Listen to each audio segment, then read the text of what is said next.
Graça e paz, meu amigo, pastor Felipe, gente boa. Tudo bom? Estou aqui na meditação e uma palavra que ela traz uma revelação. Pega a minha Bíblia aqui, gosto muito dela. Então vamos falar um pouquinho sobre qual foi o que aconteceu na vida de Zaqueu. Segundo o meu entender, tudo começa aqui. Parece que a base do que levou Zaqueu a compreender a necessidade, eu penso que começa aqui. Bom, Evangelho de Lucas, capítulo 13, versículo de número 22 em diante, existe uma sequência exata dentro da palavra. Coisa muito rara dentro do Evangelho. Normalmente o Evangelho ele não é muito organizado. As coisas lá não acontecem no momento imediato. Mas, por incrível que pareça, aqui existe uma sequência cronológica. Então dá para entender o que aconteceu. Bom, vamos lá. Eu vou tentar resumir o máximo do máximo e a minha meditação fica por tua conta. Tá? Mas começa assim, da seguinte maneira. Por exemplo, quando Jesus ele tem como tema aqui, por exemplo, na minha Bíblia, que Jesus ele ensina sobre a entrada no reino. Né? Aqui está dizendo no versículo 22 que ele percorria as cidades e as aldeias, ensinando e encaminhando para Jerusalém. Jesus ele está indo em sentido à cidade de Jerusalém. E ali ele começa a trazer uma série de coisas, você vai ler sobre isso, tá? Ele traz uma série de ensinamentos aqui nessa passagem bíblica. Quando chega mais adiante, no versículo 31, tem como tema aqui que ele chora por Jerusalém. Presta atenção, ele está indo de cidade em cidade em sentido à cidade de Jerusalém.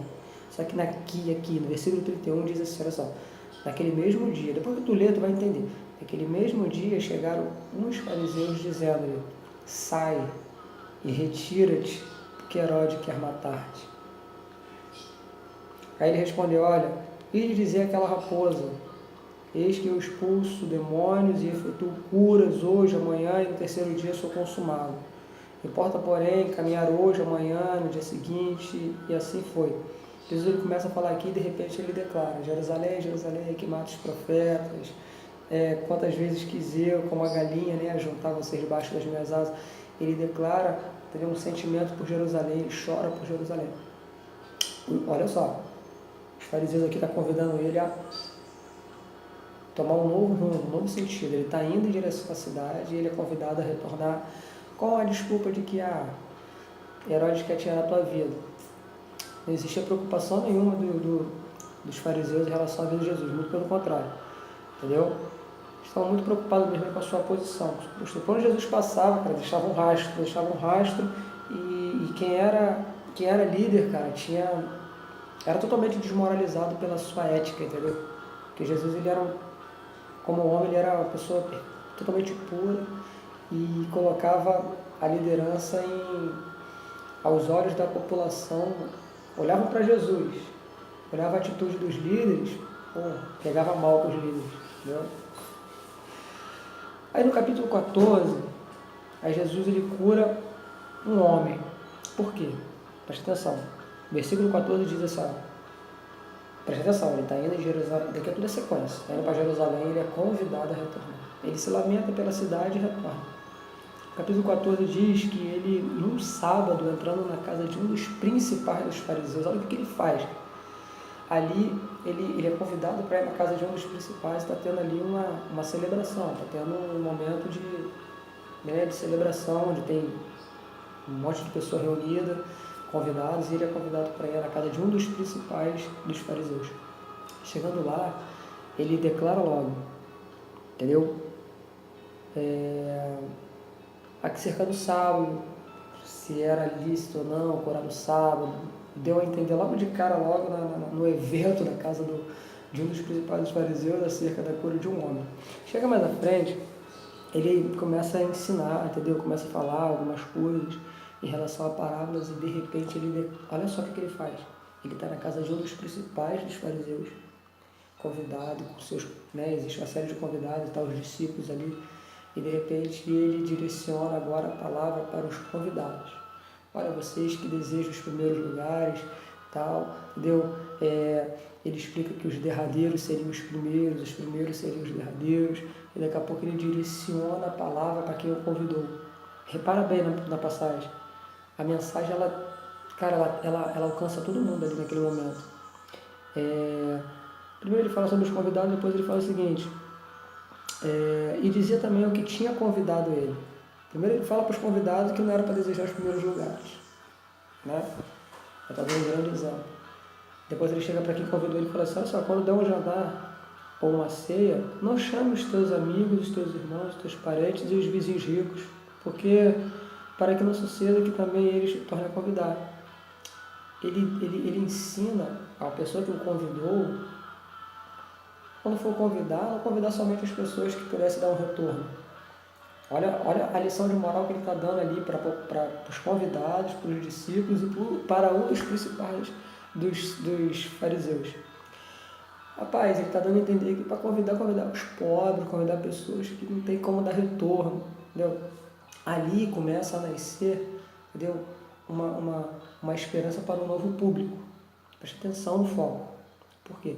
Quando chega mais à frente, depois que ele traz uma série de coisas, vai lendo aí que você vai meditar. Falei para você que você ia ter que dar meditar. Quando chega mais adiante, no versículo 15 do 14, existe um outro tema que se abre. Jesus ele profere a parábola de uma grande ceia, e aí ele dá um exemplo, entendeu? Sobre um homem que criou uma grande ceia, e, enfim, ele saiu por aí convidando uma série de coisas, entendeu? Ele convidou todas as pessoas próximas, convidou todas as pessoas que cá para nós, assim, que estava dentro do perfil. Aqui ele está mencionando os fariseus, o povo judeu no geral, os saduceus, os escribas, homens que se autodenominavam, né, preservadores da lei e da palavra, e assim foi. O convite, quando Jesus ele traz, um convite de renovo, de restauração, de implantar o teu reino, é para todos, inclusive para os sacerdotes, o sumo sacerdote, os homens que tinham o compromisso de levar o povo, conduzir o povo à adoração, entendeu? Então, a parábola que ele traz aqui, no capítulo 14, versículo 15, ele fala sobre um homem que preparou uma grande celebridade, uma festa, e convidou a todos. Só que na hora da grande festa, ele enviou um mensageiro dizendo, olha, a festa está preparada. Foi o que João Batista fez, olha só. O que vem após mim é maior do que eu sou digno de levantar, né, de carregar suas sandálias. Ou seja, ele transfere para Jesus agora o seguinte, o momento é chegar. A grande festa, o grande momento chegou. É a hora dele. E agora, na hora da celebração, de poder receber o Messias, o que eles fazem? Eles fizeram assim como a parábola de Jesus explicando. Que os caras começaram a dizer o seguinte, mas calma aí, eu comprei uma junta de bois, eu preciso dar uma observada no que eu acabei de adquirir, e começa a desprezar o convite. Despreza o convite daquele que havia preparado, né, uma ceia, um banquete. Entendeu? Então, o banquete estava preparado, lembra? Quem tem sede, vem a mim e beba. Quem tem fome, vem a mim e coma, entendeu? Então, o banquete ali preparado, o banquete de Deus preparado, e ali os convidados estavam desprezando o convite dentro da parábola. E aí Jesus, entendeu? Ele explica que a partir daí ele começa a pedir, ele cancela, né, aquele privilégio das pessoas que ele havia convidado, e começa a falar assim, então vai lá, então, vai nas aldeias e traz os mancos, os coxos, os aleijados, entendeu? Para que possa celebrar aqui e sente a mesa comigo. Então, aqui agora surge, entendeu? Uma abertura para uma nova classe de pessoas. Eu vou dar uma acelerada. Quando chega mais à frente, Jesus ele se retira. É no momento que ele se retira, no versículo 25 que você vai ver. As pessoas vêm e aí ele para e ele traz uma reflexão. Ele fala assim, olha só, quem não aborrecer pai, mãe, irmãos, quem não aborrecer amigos, quem não aborrecer por amor de mim, não tem como ser meu discípulo. Impossível. Pode reparar que ele explica sobre isso. Não tem como ser meu discípulo. Por quê? Porque não tem como edificar uma torre sem antes calcular, entendeu? Os gastos, as despesas, para saber se é possível construir ela ou não. Não tem como um rei que tem um exército menor e está indo na guerra contra um outro rei chegar no meio do caminho e calcular para ver se é possível guerrear ou não. E quando ele chega à conclusão de que não tem condições dele entrar em guerra, em combate com aquele outro rei que tem um exército maior, ele envia mensageiros para trazer o quê? Para apaziguar, entendeu? Para que não haja um derramamento de sangue.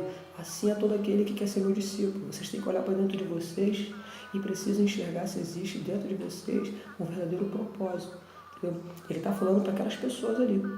Olha para dentro de vocês, entendeu? Porque para se tornar meu discípulo, vocês têm que estar dispostos a abandonar uma série de coisas. Pronto. Aqui começa a base do arrependimento e da conversão de Zaqueu. Por quê? Porque no capítulo de número 15, ele começa da seguinte forma, presta atenção. E chegavam-se a ele todos os publicanos e os pecadores para o ouvir. Pronto. Aqui ele menciona a palavra para uma multidão inteira, olhar para dentro de si, calcular para ver se realmente estavam dispostos a se tornarem discípulos, aborrecer a família, aborrecer os chefes das sinagogas que eles costumavam habitar, se aborrecia os próprios líderes judeus que se tornaram discípulos deles, senão era impossível. Aí quem é que se depara? Publicanos e pecadores, né? Onde desperta agora uma nova, presta atenção, um novo público. Aí os fariseus ficam indignados com aquilo, que Jesus se reúne com eles, entendeu? Aí Jesus ele abre agora um parêntese e traz uma parábola. Ele traz uma parábola das 100 ovelhas. Então, pastor, toda vez que você, de hoje em diante eu creio, que você lê sobre esse capítulo 15, você vai lembrar dessa palavra. Porque no capítulo 15 começa com a parábola da ovelha, das 100 ovelhas, né? As 99 que estavam sãs e uma que havia perdido. Jesus está mencionando a parábola das 100 ovelhas para os publicanos e para os pecadores. Ou seja, está falando para eles, olha só, vocês estão enquadrados dentro do propósito. Vocês, apesar... Eu não vou entrar na questão do publicano, mas tu sabe o que é um publicano? Publicano eram pessoas consideradas pior do que prostituta para o judeu, porque prestavam serviço para Roma, eram judeus que prestavam serviço para o reino, para o Império de Roma, e eles enriqueciam às custas, entendeu? De uns juros altíssimos que eles colocavam, juros sobre juros, entendeu? Enriqueciam de uma forma inadequada, né? Eram considerados extremamente traidores do povo de Israel, entendeu? Então eles eram pessoas assim de péssima índole e qualidade aos olhos do judeu. Então Jesus ele falou assim, mas ainda assim a parábola é para publicano e pecador. Vocês são uma das 100 ovelhas. Você é uma ovelha perdida, mas que eu estou disposto a parar tudo, deixar as 99 ali, voltar e pegar vocês e trazer novamente, cuidar e trazer para dentro do rebanho. Na sequência, ele traz uma segunda parábola para publicano e pecador, para os publicanos. E lembra que Zaqueu era chefe dos publicanos. Ele chega na segunda parábola e fala o seguinte, haviam 10 dracmas. Qual é essa passagem? Essas 10 dracmas, todas elas tinham um valor específico. Ou seja, uma delas se havia se perdido. A dona das 10 dracmas, quando perde uma, ela a todo custo ela procura. E quando ela encontrou, ela celebrou. Tanto no final dessa passagem aqui, né, que fala aqui que haveria alegria no céu quando o pecador se arrependesse. Né, o final da parábola da dracma, a mulher também trouxe suas amigas e celebrou o encontro da dracma. E uma daquelas 10 dracmas eram os publicanos e os pecadores. Na sequência, Jesus ele fecha com a chave de ouro. Ele traz a parábola do filho pródigo. A parábola do filho pródigo era para publicano e pecador também. Aquele filho, entendeu? Simbolizava quem? Aquele que exigiu a sua herança e desperdiçou a herança, eram os publicanos e os pecadores, principalmente o publicano, porque era um judeu de nascença, né? Tinha todas as, podemos dizer assim, tinha todas os privilégios de ser um povo eleito e separado, mas desperdiçou a sua herança de ser um povo lavado, um povo remido, um povo separado para prestar serviço para um império que era dominador, um império que estava oprimindo Israel. Então, entrou numa decadência total. Então, o filho pródigo também é uma passagem voltada para publicanos e pecadores. Então, o que Jesus está tentando mostrar aqui para o coração do publicano e do pecador? Que eles eram uma ovelha, faziam parte de um rebanho, que eles tinham um valor, assim como qualquer outro judeu, uma das 10 dracmas, e ele nunca deixou de ser um filho. Está entendendo? Então, deixa eu ver aqui. No capítulo 16, aí ele traz agora a revelação e a libertação. Ele fala a parábola do mordomo infiel. Pronto. Ele mostrou o valor do publicano e do pecador para ele mesmo. O publicano e o pecador ele se enquadrou dentro do ministério e da palavra revelada e profética de Jesus. No capítulo 16, ele traz agora uma libertação. O mordomo infiel. A parábola do mordomo infiel, quando o mordomo, ele desvia dinheiro do seu senhor. E ele era considerado que um homem totalmente inadequado, uma pessoa que furtou, que estava reprovado e ele havia sido dispensado. E aí, dá uma lida aqui no mordomo infiel que tu vai entender que no final da história ele tenta arrumar um jeito da sua posição ficar bem vista aos olhos do Senhor, no caso, o Senhor que estava o dispensando. Inclusive, dividindo dívidas pela metade para poder receber e mostrar serviço. Assim era um fariseu. Porque no capítulo 14, o fariseu, sendo avarento, entendeu que Jesus estava separando, era uma separação de águas, cara. Está vendo um divisor de águas ali, os fariseus se sentindo extremamente incomodados e os publicanos se sentindo enquadrados. E os pecadores se sentindo totalmente abraçados, entendeu? E enquadrados dentro do plano de salvação. Então, se você for dar uma analisada aqui, você vai ver que se incomodava muito os fariseus, os escribas e assim era. Entendeu? Chega mais à frente, aí Jesus ele traz a parábola do mendigo e do rico, falando sobre uma separação entre um e outro, correto? No capítulo 17 ele fala sobre perdão, e aí, quando chega no versículo 10, aí é aqui que ele recebe, entendeu? Os mensageiros de Lázaro, lembra de Lázaro? Aqui ele vai até lá, Lázaro ele ressuscita, Jesus ressuscita Lázaro, ele volta.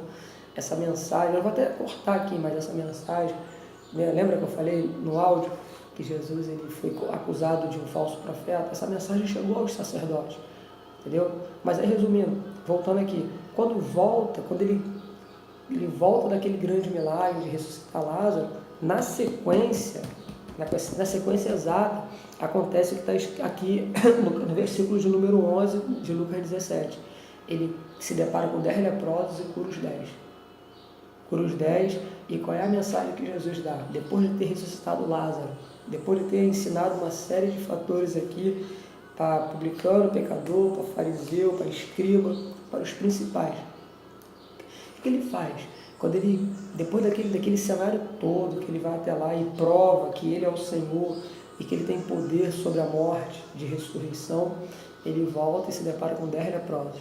A mensagem que chegou lá para o sumo sacerdote, os demais sacerdotes daquela cidade vizinha era o seguinte, que Jesus ele era um falso profeta, que ele não fazia coisa nenhuma, que ele estava profetizando tudo errado. Aí Jesus vai lá e prova que ele tem todo o poder, aí ele cura 10 leprosos. E qual é a atitude que Jesus tem? Vai lá e mostra para o sacerdote. Como que diz? Vai lá e mostra para eles quem é que está diante, entendeu? Da mensagem, quem é que está sustentando tudo isso, entendeu? É por isso que ele manda os 10 leprosos ir até os sacerdotes, entendeu? Porque foi logo na sequência, né? Aí voltando aqui, Jesus ensina sobre a vinda do reino, né? No versículo 20, aí ele profere a parábola da viúva persistente, vai seguindo até que no capítulo de número 18, versículo 9, ele traz a parábola entre o publicano e o fariseu. Os dois subiram diante do templo, diante do Senhor, e aí o fariseu, olha só o que Jesus faz, ele lá de trás ele vem trazendo palavra para o publicano, para pessoas, né, sobre não tinha como se tornar discípulo se eu tivesse disposto a abrir mão de uma série de coisas. Aí entra os publicanos, ele começa, traz parábola, traz ensinamento, e chega aqui, ele traz ele manda um recado para Zaqueu, porque Zaqueu ele era principal dos publicanos, um dos principais. O que Jesus ele traz? Ele traz a parábola do fariseu, e do publicano. Que o fariseu chegou diante do altar, se autodenominou um homem justo, que dava dízimo e coisa e tal, e o publicano ele não conseguiu nem levantar os olhos e falar, Senhor, tem misericórdia de mim. E Jesus fala assim, qual dos dois foi justificado? O publicano. Cara, mais à frente, Jesus abençoa as crianças e Jesus se depara com o jovem rico. O jovem rico trouxe um estudo bíblico. Jesus falou, pá, tudo bem, legal, mas aí, agora você faz o seguinte, vende tudo que tem e dá aos pobres. Cara, se você for analisar bem, Jesus lá atrás explicou que não tinha como servir a Deus e a Mamon para os publicanos, né, dentro da parábola, correto? Quando Jesus, depois que ele cura Bartimeu, que ele entra na cidade de Betânia não, na cidade de Jericó, né, Jericó? Na cidade de Jericó, entendeu? Por que Zaqueu está lá? Zaqueu está aguardando a vinda dele, mas por quê? Eu vou cortar aqui o áudio, o vídeo. Por quê? Porque antes de Jesus chegar lá, cara, a mensagem chegou primeiro. Com certeza os publicanos chegaram lá e falaram assim, Zaqueu, nós estamos enquadrados dentro do propósito, porque nós ouvimos falar sobre uma parábola que nós somos uma das 100 ovelhas, nós ouvimos falar na parábola que nós somos uma das 10 dracmas, que nós somos um filho, ainda que seja pródigo, um filho que abandonou tudo, mas que o Pai está disposto lá a nos receber de braços abertos. Quando essa mensagem chega ao coração de Zaqueu, quando Jesus entra na cidade, Zaqueu já havia compreendido que dentro de tudo isso já havia um propósito para a vida dele. Então eu tenho certeza que foi isso que levou ele a tomar uma iniciativa. E Jesus, quando olhou para ele, falou assim, vem, porque a mensagem que eu tinha enviado você já recebeu, você já sabe do que eu estou falando. Então, vamos para a tua casa que eu vou te explicar melhor. Valeu, meu irmão. Dá uma meditada aí que eu creio que Deus ele vai trazer algo muito grande dentro do teu coração. Fica na paz.